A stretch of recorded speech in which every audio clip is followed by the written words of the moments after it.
Hi అండి, శ్రీనివాసం నుంచి నేను పార్థని.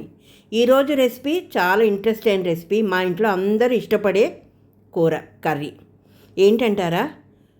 కొబ్బరి అలాగే బియ్యం కలిపి రుబ్బి ములక్కాడ కూర మాట. అంటే పచ్చి కొబ్బరి బియ్యం కలిపి రుబ్బిన పేస్టుతో ములక్కాడ కర్రీ చాలా బాగుంటుంది. వేడి వేడి అన్నంలో నెయ్యి వేసుకొని మా ఇంటిల్లిపాది కూడా తింటాం. అలాగే మా పిల్లలు స్నాక్లా కూడా తినేస్తారు. నెయ్యి వేసుకొని తింటే ఆ కూర రుచి మరి చెప్పక్కర్లేదు. ఇది చాలా చక్కని కూర అండి. హెల్త్ పరంగా కూడా. పచ్చి కొబ్బరి అంటారా, ఇది తినడం వల్ల జీర్ణక్రియ మెరుగుపడుతుంది, శరీరానికి తక్షణ శక్తి వస్తుంది, గుండె ఆరోగ్యం మెరుగుపడుతుంది, బరువు నియంత్రణలో పడడంతో పాటు చర్మము జుట్టు ఆరోగ్యానికి రోగనిరోధక శక్తి పెంచడానికి అద్భుతంగా పనిచేస్తుంది. మరి అలాగే ములక్కాళ్ళ గురించి చూద్దామా? ఈ మునక్కాయలు అద్భుతమైన ఆరోగ్య ప్రయోజనాలండి. ఇది సూపర్ ఫుడ్ అంటారు. ఇందులో కాల్షియం, ఐరన్, విటమిన్లు పుష్కలంగా ఉన్నాయి. ఎముకలని బలంపరచడం, జీర్ణక్రియ మెరుగుపరచడం, బీపీని నియంత్రించడం మరియు రోగనిరోధక శక్తి పెంచడంలో సహాయపడతాయి. లైంగిక ఆరోగ్యాన్ని పెంచడానికి మరియు పాలిచ్చే తల్లులకు ఈ పాలు పెరగడానికి ములక్కాళ్ళు చాలా బాగా సహాయపడతాయి. కొబ్బరిని బియ్యం నానబెట్టి రుబ్బుతున్నాను కదా, మరి బియ్యంలో ఏంటున్నాయి? బియ్యం అయితే శక్తిని ఇస్తుందండి, తక్షణ శక్తి ఇస్తుంది. అలాగే జీర్ణక్రియ మెరుగుపరిచి కండరాల నిర్మాణానికి సహాయపడి బియ్యంలో కొవ్వు పదార్థాలు చాలా తక్కువ.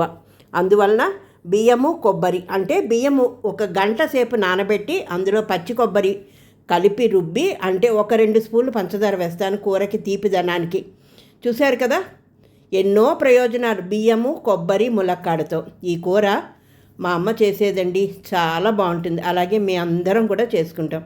ఇలాగ 1 డబ్బా బియ్యం నానబెట్టి అందులో మనకు కావలసినంత కొబ్బరి, నేను 2 చిప్పలు చూపించాను కానీ పెద్ద అరచిప్పని శుభ్రంగా కట్ చేసుకొని నానిన బియ్యం వేసి చక్కగా కొంచెం పంచదార, 2 స్పూన్లు పంచదార వేసి మెత్తని పేస్ట్లా చేయాలి. ఈ ములక్కాళ్ళు గంజి నీళ్ళల్లో ఉడకపెట్టుకోవాలి. అన్నం వార్చిన గంజి చాలా మంచిది కదా. అలాగ ఉడకపెట్టుకొని ఇప్పుడు ఈ కొబ్బరి, ఈ పచ్చి కొబ్బరిలో బియ్యము, నానబెట్టిన బియ్యము కలిపి మెత్తని పేస్ట్ చేసుకోండి. పేస్ట్ చేసి పక్కన పెట్టుకోవాలి.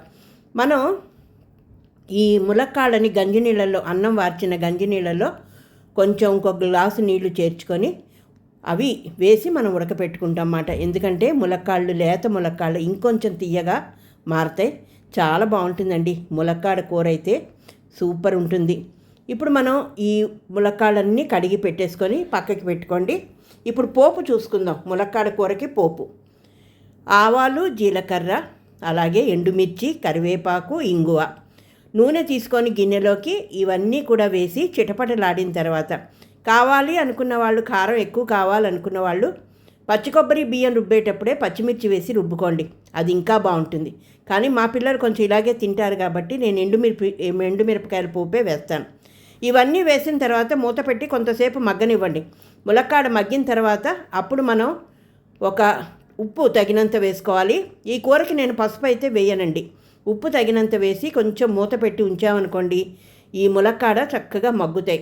అప్పుడు ఓపెన్ చేసి మగ్గిన తర్వాత మనం వార్చుకున్న గంజి ఉంటుంది కదా, బియ్యం వార్చిన గంజి అందులో పోసుకోవాలి. 1 గ్లాసు నీళ్లు పోసి ఈ వార్చిన గంజి అందులో పోసి ఈ ములక్కాళ్ళు అందులో ఉడకాలి.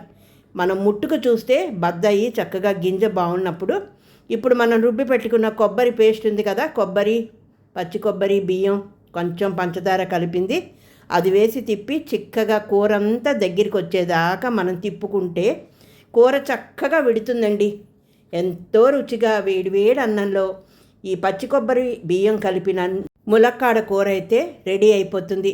చక్కగా ఉడకాలి. ఎంత బాగా పువ్వులా తెల్లగా వస్తుందండి. నేను ఎండుమిర్చి వేశాను కాబట్టి మీకు ఆ కలర్ వచ్చింది. అదే పచ్చిమిర్చి మీరు కొబ్బరిలో వేసి రుబ్బుకుంటే కూర అయితే తెల్లగా వస్తుంది. ఇదండి మా ఇంటిల్లిపాదికి ఎంతో ఇష్టమైన కొబ్బరి ములక్కాడ కూర అయితే చేసి చూపించాను. నచ్చిందా? నచ్చితే ఒక లైక్ ఇచ్చి, షేర్ ఇచ్చి, సబ్స్క్రైబ్ చేసుకోండి. హై బటన్ని క్లిక్ చేయండి. మరొక కొత్త రెసిపీతో మళ్ళీ మీ ముందుకు నేను రావడానికి ప్రయత్నం చేస్తాను. లైక్ ఇవ్వడం మర్చిపోకండి. అంతవరకు సెలవు. మీ పార్థ.